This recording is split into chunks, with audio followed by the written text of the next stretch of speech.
selamat malam para sober yang ada di rumah. Salam sejahtera untuk kita semua. Tabi pun. Ya pun. Oke, pada malam ini kembali lagi di Sudut Pandang, suarakan darurat penyalahgunaan dan peredaran gelap narkotika. Tentunya masih bersama saya Rani Novi Anggraini.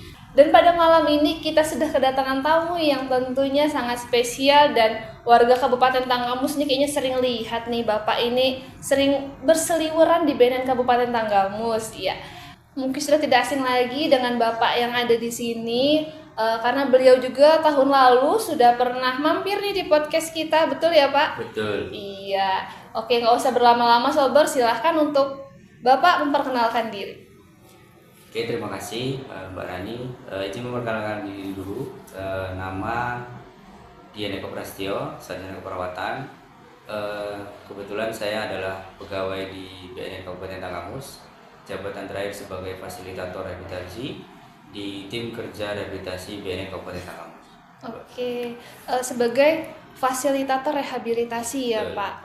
Sejak kapan sih Pak menjadi petugas rehab di BNN Tanggamus ini?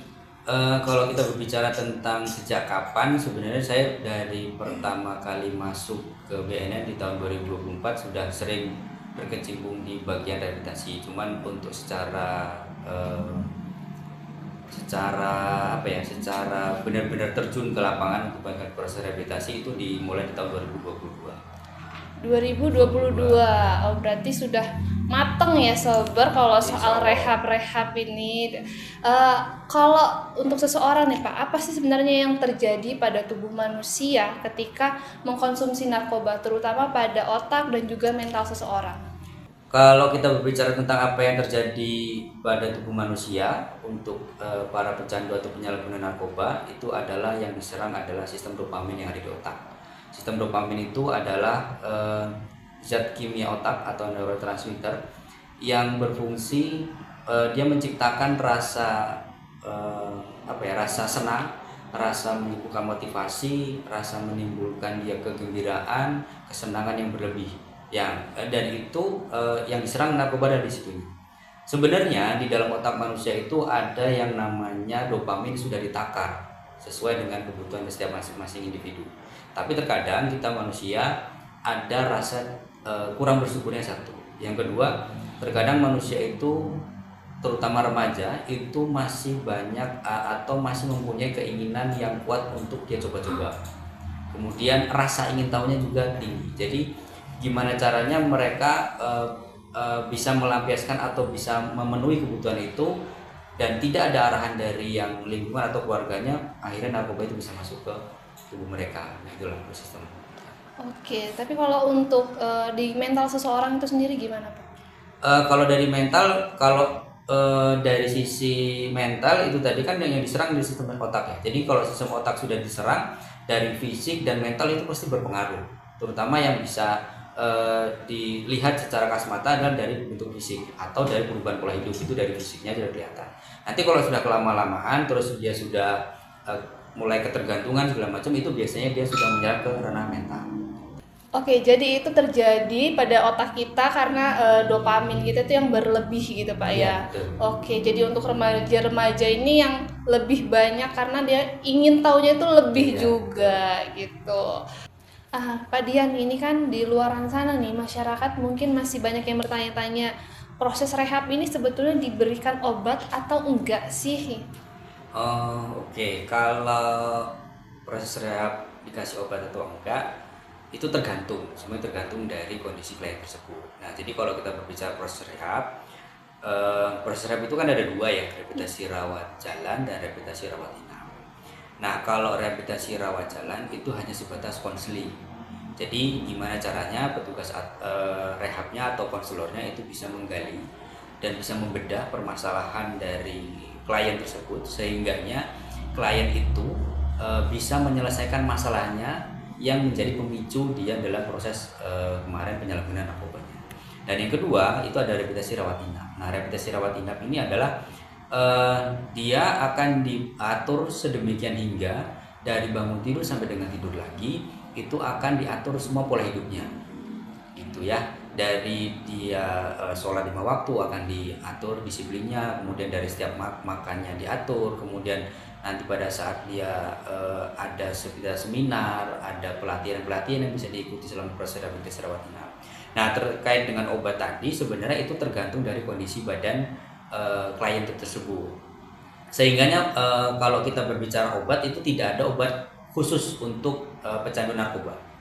Obat itu diberikan hanya untuk kepada klien itu hanya untuk penyakit penyerta yang dihasilkan dari penyalahgunaan narkoba tersebut. Contohnya, kalau kita berbicara di pemakai narkoba aktif, kalau dia tidak pakai narkoba dalam waktu beberapa hari karena sudah ketergantungan berat, biasanya dia efek di badannya rata-rata dia biasanya menggigil atau dia badannya mulai lindu-lindu atau pegel-pegel. Nah, itu biasanya dari medis diberikan obat untuk menenangkan untuk menyembuhkan sementara dari penyakit itu. Nah, Semacam pereda nyeri ya, pereda gitu nyeri Pak ya. gitu. Semuanya dia sakit-sakit dia nyeri. Cuma kalau dia demam berarti anti demam. Oh ya. Gitu. Oke, jadi sebetulnya obat itu hanya penyerta dari penyakit bawaan si klien itu Iya, sendiri ya betul. Pak ya. Nggak ada obat khusus untuk biar pulih nih klien kita dikasih obat ini, nggak ada Pak ya. Oke, jadi sebetulnya dari hasil konseling kita sendiri itu. Oke, begitu. Paham ya sober ya yang ada di rumah.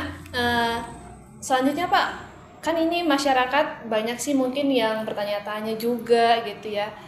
Ini saudara saya atau anak saya atau keluarga saya gitu, sepertinya pakai narkoba. Kira-kira kapan sih Pak mereka itu bisa membawa keluarganya untuk datang rehabilitasi, atau ada tanda-tanda yang nunggu berlebihkah atau bagaimana Pak?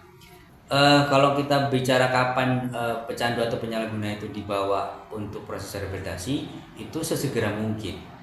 Mau dia baru pakai sekali, mau pakai dia 2 kali atau rutin pakai, itu sesegera mungkin harus dibawa untuk proses rehabilitasi.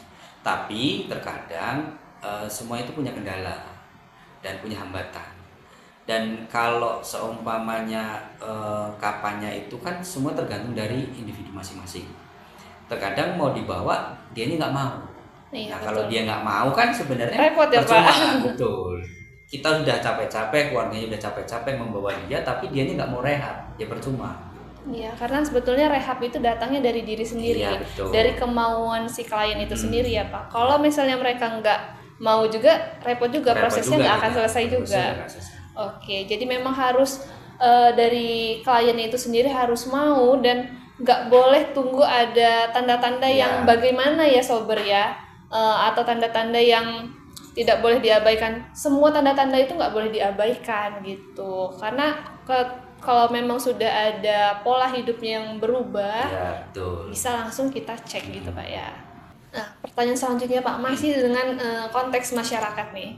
Apa sih Pak kesalahan persepsi dari masyarakat di luaran sana yang paling sering Bapak temui tentang rehabilitasi ini? Oke, kalau persepsi masyarakat itu terkadang dan sering kita temui di masyarakat itu, yang pertama kalau dia proses rehabilitasi itu persepsi mereka itu berbayar. Oh iya betul. Ya, pasti berbayar Iya. kan. Itu yang kita tekankan bahwa untuk proses rehabilitasi di BNN itu semuanya gratis, tidak ada pungutan biaya apapun. Itu yang pertama. Yang kedua, persepsi masyarakat itu terkadang kalau dia dibawa ke BNN untuk proses rehabilitasi, itu ada juga mindset dari mereka untuk nanti kalau datang ke BNN itu ditangkap. Oh iya. Ya kan? Iya. Gitu. Jadi itu juga jaminan kami yang kedua untuk proses rehabilitasi. Jadi selain gratis, mereka juga akan atau tidak akan dipidana. Jadi hanya pure untuk fokus ke proses rehabilitasinya. Itu yang kedua. Yang ketiga itu terkadang masyarakat itu takut kalau semuanya yang bersangkutan atau klien itu atau keluarganya itu terekspos ke luar. Jadi poin ketiga untuk proses rehabilitasi adalah identitas klien dan keluarganya itu semuanya dijamin kerahasiaannya selama proses rehabilitasi. Iya, karena memang dari ketiga itu adalah poin utamanya Pak ya. Betul. Karena masyarakat yang datang pasti positif, takut di penjara. Ya memang stigma Berbahaya. itu yang beredar di masyarakat luas sana gitu. Oke, ternyata memang di BNN itu kalau kita proses rehab gratis, tidak dipidana, identitas dirahasiakan gitu. So, untuk sober yang ada di rumah jangan pernah takut untuk rehab. Di luar sana juga nih Pak, ada stigma masyarakat tuh yang bahwa pengguna itu tidak akan pernah bisa sembuh total. Sebagai praktisi, apa sih tanggapan Pak Dian di sini? Jadi kalau narkoba itu tadi dibilang stigma masyarakat bahwa narkoba itu tidak sembuh, Iya. tidak bisa sembuh total, itu benar. Jadi di dalam narkoba itu bahasa yang tepat untuk pecandu narkotika itu adalah pulih atau keterpulihan. Kenapa? Karena pecandu narkotika itu adalah bisa disebut namanya adiksi. Adiksi itu adalah penyakit otak yang kronis, ya.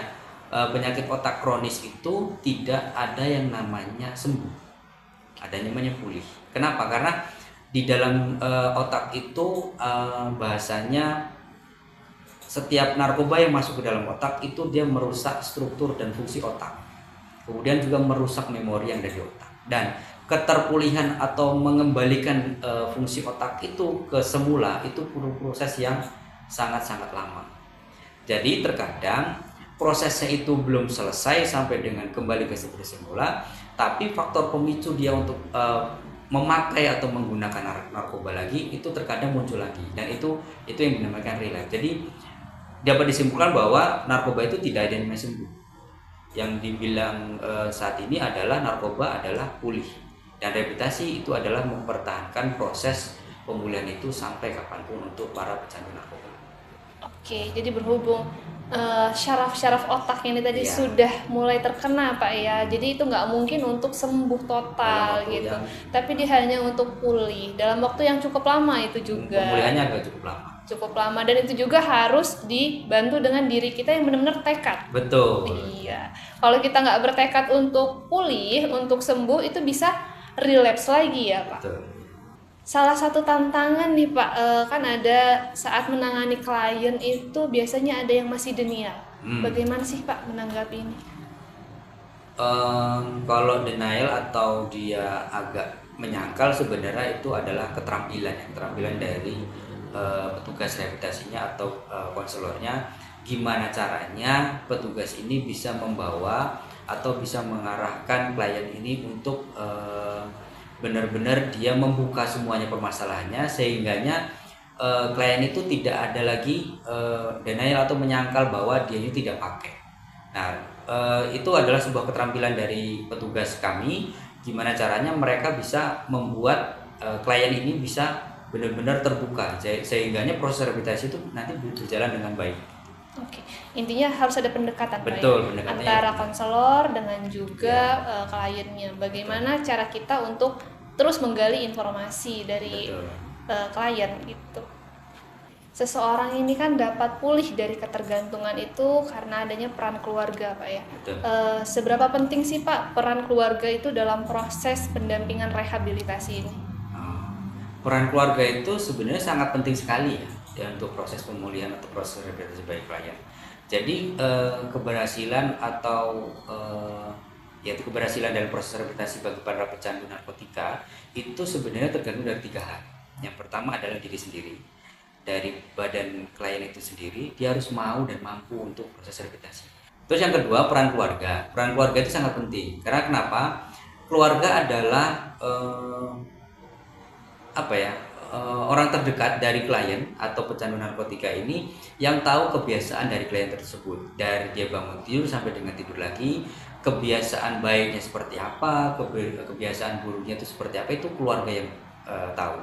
Jadi peran keluarga itu sangat penting, karena dalam keluarga itulah yang nanti dia membantu proses rehabilitasinya setelah atau selama proses rehabilitasi yang ada di BNN. Terus yang ketiga itu adalah dari faktor lingkungan. Nah, lingkungan juga menjadi faktor penting dalam proses pemulihan. Kenapa? Karena kalau dari diri sendiri itu sudah mampu dan mau untuk proses pemulihan, terus kemudian keluarga juga sudah mendukung, tapi lingkungan atau pertemanan atau di lingkungan tempat tinggalnya itu semuanya pemakai. Itu juga kadang-kadang sebuah dilema ya, karena posisinya lingkungan mereka itu tidak bagus untuk proses pemulihan. Jadi 3 faktor itu sebenarnya sangat mendukung untuk proses pemulihan itu. Oke, jadi didukung oleh 3 faktor, tetapi kalau salah satu faktor ini aja sulit juga Pak dua-duanya. Iya sulit. Sulit. agak gimana ya, bisa tapi agak berat. Agak berat. Jadi perlu ekstra untuk gimana caranya 3 komponen itu Harus berjalan. bareng. Oke. Jadi kalau misalnya salah satu kayak tadi yang lingkungannya nggak bagus, gitu, itu ada nggak sih Pak kiat-kiatnya? Apa harus dijauhi atau pindah rumah atau gimana? Di dalam proses rehabilitasi itu nanti akan kami berikan trik dan tips gimana caranya dia bisa menghindari lingkungan-lingkungan yang seperti itu. Agar nggak relapse lagi. Gitu. Jadi gimana caranya dia bisa bertahan terhadap lingkungan yang dalam tanda petik itu lingkungan yang kurang bagus dalam proses pemulihan. Iya. Bagaimana cara dia menolak ajakan-ajakan dari teman-temannya? Iya, betul. Selanjutnya Pak, jika ada seseorang nih atau dari sober yang ada di rumah itu yang saat ini sedang berjuang untuk melawan adiksi, namun masih bingung ataupun masih takut untuk mencari bantuan, apa sih Pak satu hal yang ingin Bapak sampaikan kepada mereka? Yang disampaikan adalah ya jangan takut. Itu yang jangan takut. Jadi kalau dia sudah merasa dia sudah mulai ketergantungan penyalahgunaan narkotika, itu harus segera datang ke lembaga rehabilitasi yang ada di Kabupaten Tanggamus khususnya. Ya, kalau kita berbicara lembaga rehabilitasi yang bisa menjalankan proses rehabilitasi, itu yang pertama dari BNN Kabupaten Tanggamus. Kemudian ada juga IPWL atau instansi penerima wajib lapor. Nah itu untuk di Kabupaten Tanggamus yang bisa beroperasional itu baru ada 2, yaitu di Rumah Sakit Umum Daerah Patimbangunang dan yang kedua ada Rumah Sakit Pantai Secanti Gisti. Oke, jadi selain di BNN itu ada di Secanti, Panti Secanti, sama Rumah Sakit Patimbangunang gitu. Jadi untuk sober yang ada di rumah, pertama jangan takut dulu untuk rehab, itu tadi. Karena rehab itu gratis, tidak dipidana dan identitas dirahasiakan Pak ya. Jangan takut untuk datang ke lembaga rehabilitasi. Oke, cukup ngobrol-ngobrol kita pada malam hari ini Pak. Terima kasih sudah menemani waktu malam minggunya para sober yang ada di rumah. Mungkin kita bisa berjumpa lagi di lain waktu. Cukup sekian sober yang ada di rumah. Selamat bermalam minggu dengan keluarga, dengan pacar, dengan sahabat. Terima kasih telah menemani kita selama beberapa menit ke belakang. Sampai jumpa lagi di Sudut Pandang episode berikutnya dengan tamu yang tentunya masih spesial nih. Assalamualaikum warahmatullahi wabarakatuh. Waalaikumsalam.